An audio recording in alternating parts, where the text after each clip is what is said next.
Silver is $84 and change on your screen right now. Tomorrow morning at 8:30 AM Eastern Time, a single number drops from the Bureau of Labor Statistics that will either unlock the next leg of this bull market or delay it by weeks. That number is the February CPI, and the reason it matters more for silver than almost any asset in the world right now has nothing to do with inflation itself. It has to do with a trap.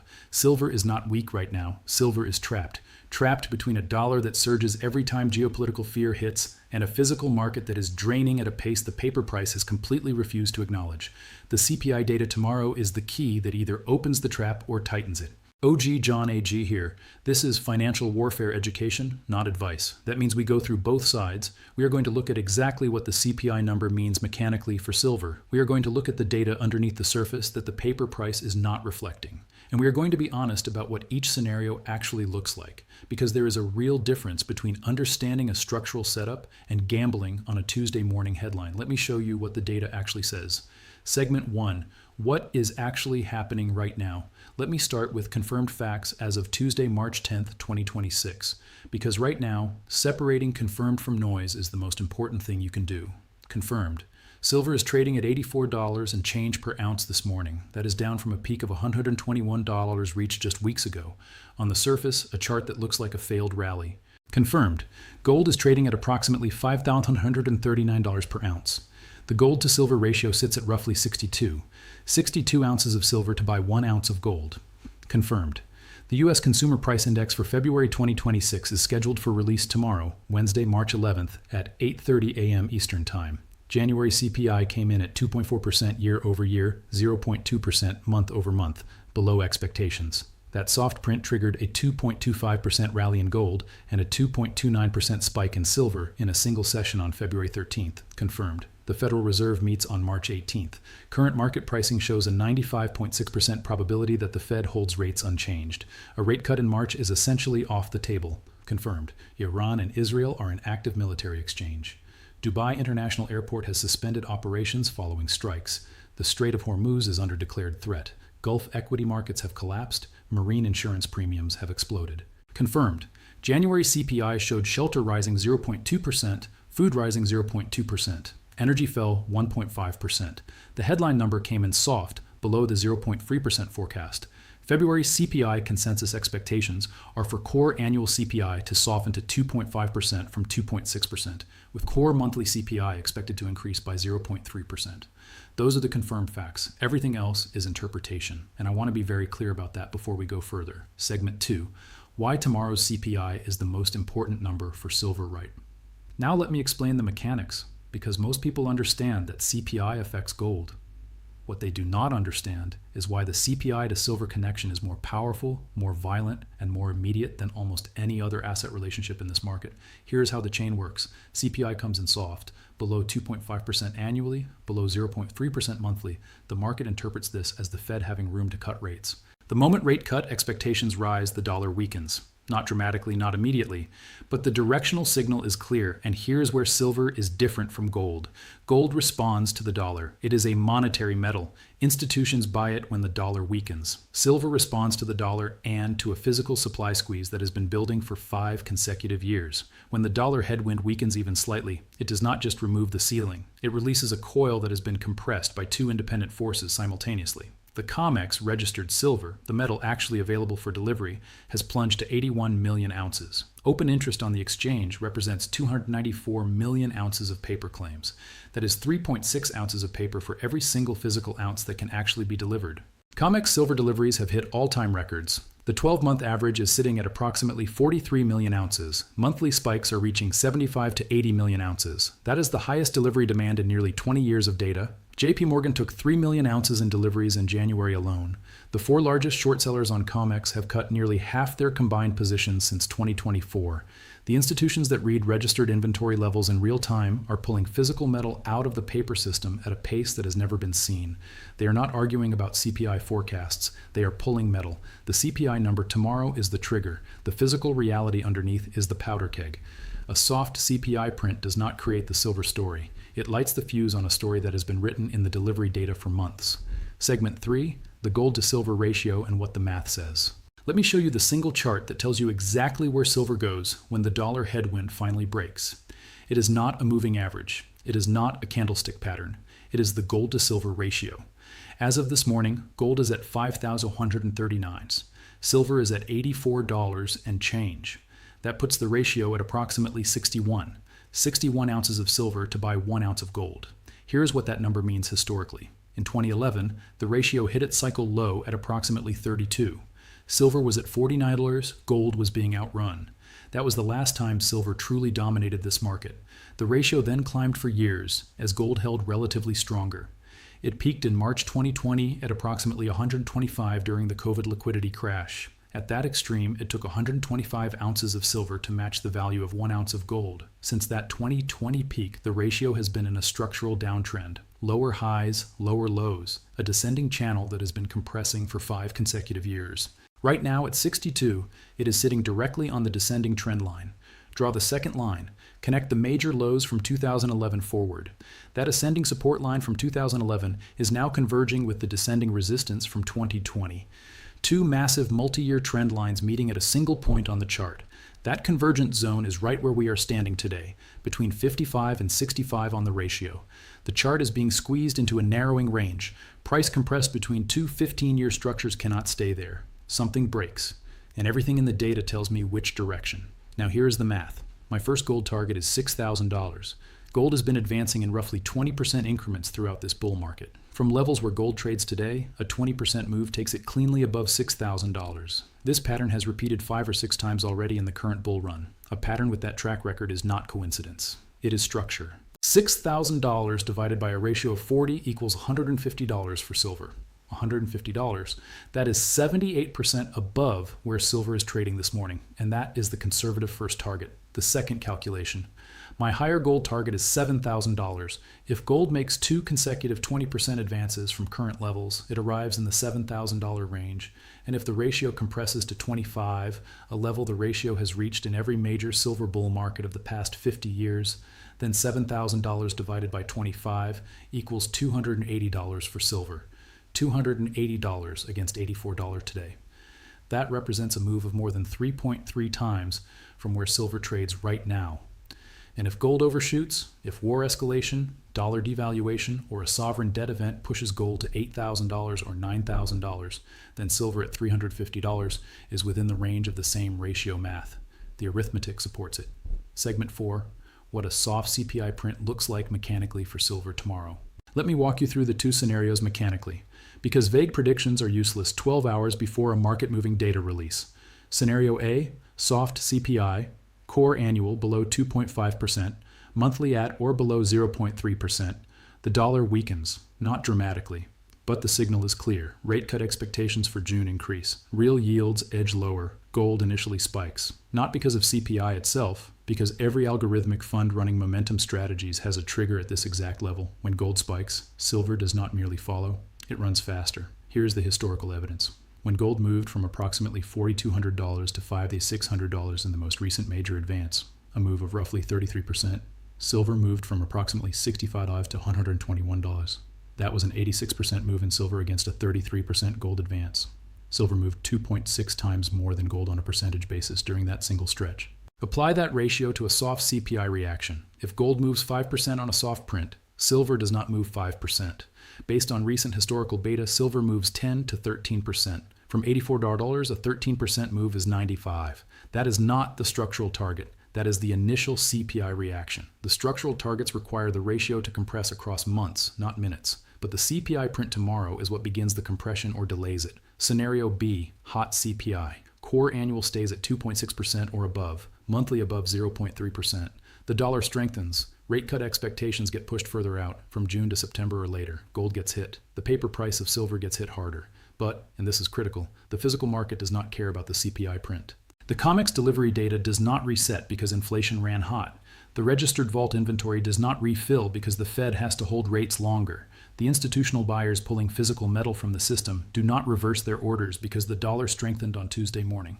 A hot CPI print delays the compression. It does not cancel it. The physical reality underneath the paper market is structural, not cyclical. No inflation data point changes a mind permitting timeline that takes 7 to 10 years. No CPI number reverses 5 consecutive years of supply deficit. Segment 5, the war layer and why it changes the timeline math. Now let me connect the geopolitical picture to tomorrow's data, because the connection is not what most people think. The obvious connection is safe haven demand. War happens, silver and gold go up. That is real, but it is not the most important part. The most important connection is what war does to the inflation path that the CPI is trying to measure. The Strait of Hormuz is under declared threat. Iran's navy has warned commercial shipping. Every day that threat persists, shipping insurance underwriters are calculating war-level risk on energy transit routes carrying approximately 20% of the world's daily oil supply. Oil has already spiked toward $109 before pulling back to $94 in a single session. That kind of volatility in energy prices flows directly into future CPI readings with a lag of approximately 4 to 8 weeks. This is the critical point. Tomorrow's CPI measures February. February's oil prices were already elevated from the early-stage Iran conflict, but not at war premium levels. March oil prices, the data that will feed into April's CPI release, are being set right now in a market where the Strait of Hormuz is actively contested. The Fed is not merely constrained by current inflation. It is arithmetically trapped between current inflation and an incoming supply-driven inflation shock that the rate tool cannot address. You cannot raise rates to fight oil price inflation caused by a military closure of the world's most important energy transit route, raising rates into a war economy experiencing supply-driven inflation while servicing $38.5 trillion in national debt at over $1.2 trillion in annual interest payments does not fight inflation. It detonates the bond market. Every path available to the Fed amplifies one problem while worsening another. And in a world where the central bank's primary inflation management tool is trapped, hard assets reprice to absorb the monetary pressure that paper instruments can no longer contain. Tomorrow's CPI is important. The war layer building behind it is more important. And the physical supply deficit underneath both of them is the most important of all. Segment 6. The honest bear case. The other side.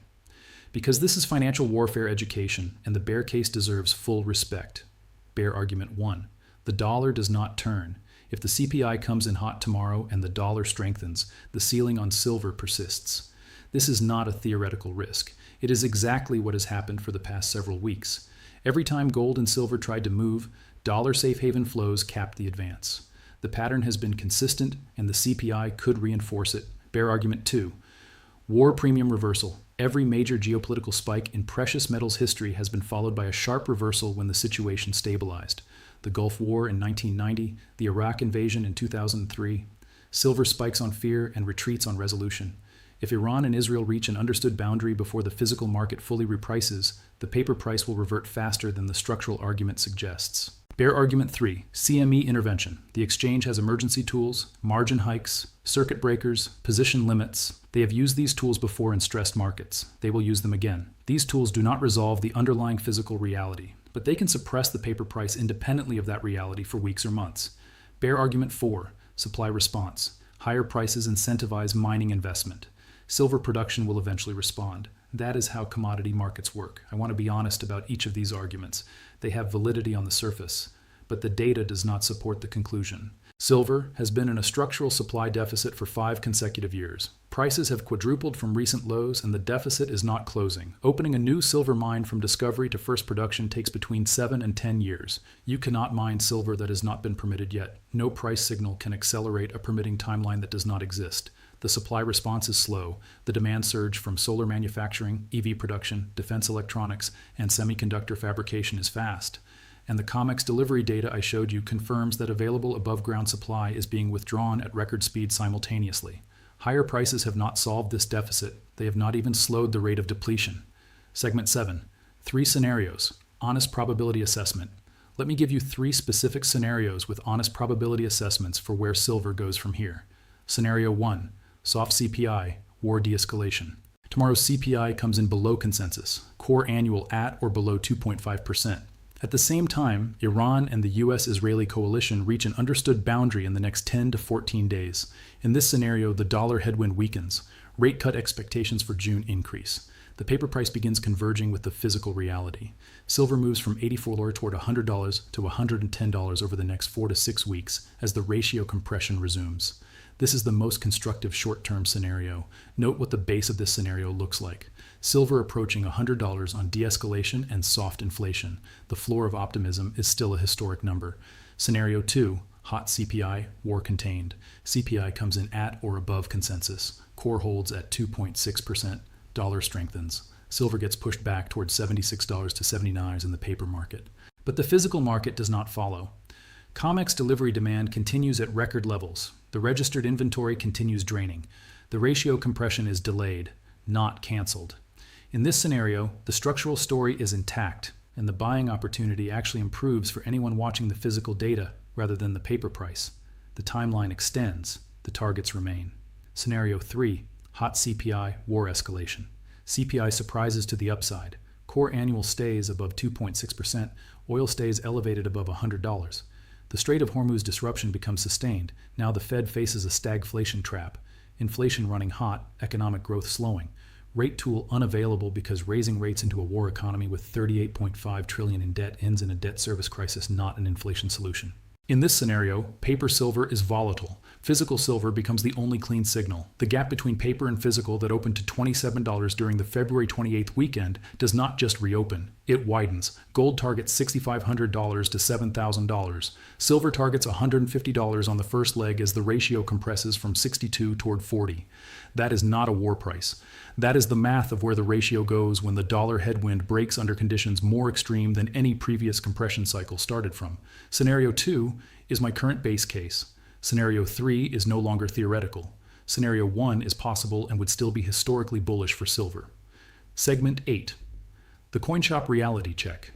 Let me bring this from macro theory to the ground level, because the ground level is where the real signal lives. In the weeks before this week, CoinShops across the US were already reporting the same split reality that the Shenzhen data showed on February 28th. Front cases: American Silver Eagles, pre-1964, 90% silver coins, flying out, priced and gone before they could be restocked. Dealers adjusting premiums upward daily, backrooms, sterling silverware, bulk junk silver, old jewelry, backing up. The retail buyer who understands the structural story is buying the cleanest, most liquid physical form they can find.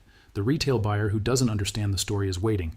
Tomorrow morning, when that CPI number drops, the second group is going to start paying attention. Whether the number is soft or hot, the CoinShop layer is the retail confirmation of what the institutional delivery data has been pricing for months. Physical in your hand cannot be margin called. Physical in your hand did not collapse from $121 to $84. That was the paper price. Physical in your hand exists at whatever the real-world market will pay for it right now. And the real-world market, the dealers, the institutional buyers pulling metal from COMEX at record pace, the sovereign buyers quietly accumulating, none of them changed their behavior because the paper price corrected. Segment 9. What to actually watch from now through Wednesday. Here is your specific watch list for the next 18 hours, all public, all free. 8:30 AM Eastern Time tomorrow, March 11th, February CPI release. The headline number and the core annual number are the two figures that move silver immediately. Core annual below 2.5% is a soft print. At or above 2.6% is a hot print. That distinction is the entire short-term trigger for the paper market. Dollar index reaction in the first 10 minutes. The DXY will tell you what the algorithmic funds are doing with the number before any analyst has a chance to interpret it.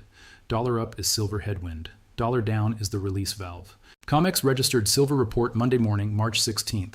If registered silver shows further drain below 81 million ounces, while paper open interest remains at 294 million ounce equivalent, the structural fault line is widening regardless of what CPI printed. Online silver dealer premiums, JM Bullion, APMEX, Gainesville Coins, SD Bullion.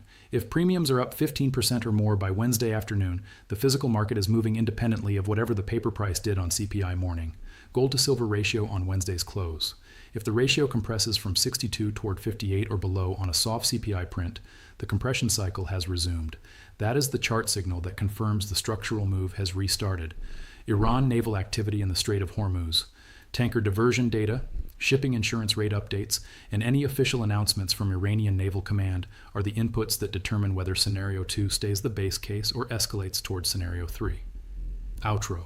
I sell nothing. No courses, no Discord, no signal groups, no affiliate links. If you see my name on a paid service, it is a scam. You find me here on YouTube and on X. Here is where we stand on the morning of Tuesday, March 10th, 2026. Silver is $84 and change on your screen right now. The paper market says that is the price. The COMEX delivery data says 3.6 ounces of paper exist for every physical ounce available to deliver. The institutional buyers who read registered inventory in real time are pulling metal at the fastest pace in 20 years of data. The gold to silver ratio is sitting on the convergence of two 15-year trend lines that cannot both hold simultaneously. And tomorrow at 8:30 a.m., a single inflation number will either remove the dollar ceiling that has been capping this coil or delay its release. The structural story does not change tomorrow. The timeline does. $150 is the first target when gold reaches $6,000 and the ratio moves to 40. $280 is the target when gold reaches $7,000 and the ratio reaches 25. Those numbers are not projections from thin air. They are the arithmetic of where this ratio has gone in every comparable cycle over the past 50 years. And the inputs driving the compression today, the physical deficit, the COMEX drainage, the institutional short covering, the war layer, are more extreme than any previous compression cycle started from. Watch the CPI number tomorrow, watch the dollar, watch the ratio, and never confuse a paper correction with a structural reversal. This is financial warfare education, not advice. Do your own research. Pull the COMEX data yourself. Watch the dealer premiums Wednesday afternoon. And never confuse what the paper market says silver is worth with what a real dealer standing in front of real metal will pay for it. Drop OG John AG in the comments and tell me, soft CPI or hot CPI tomorrow, and what does that mean for your position? I am reading every comment. OG out.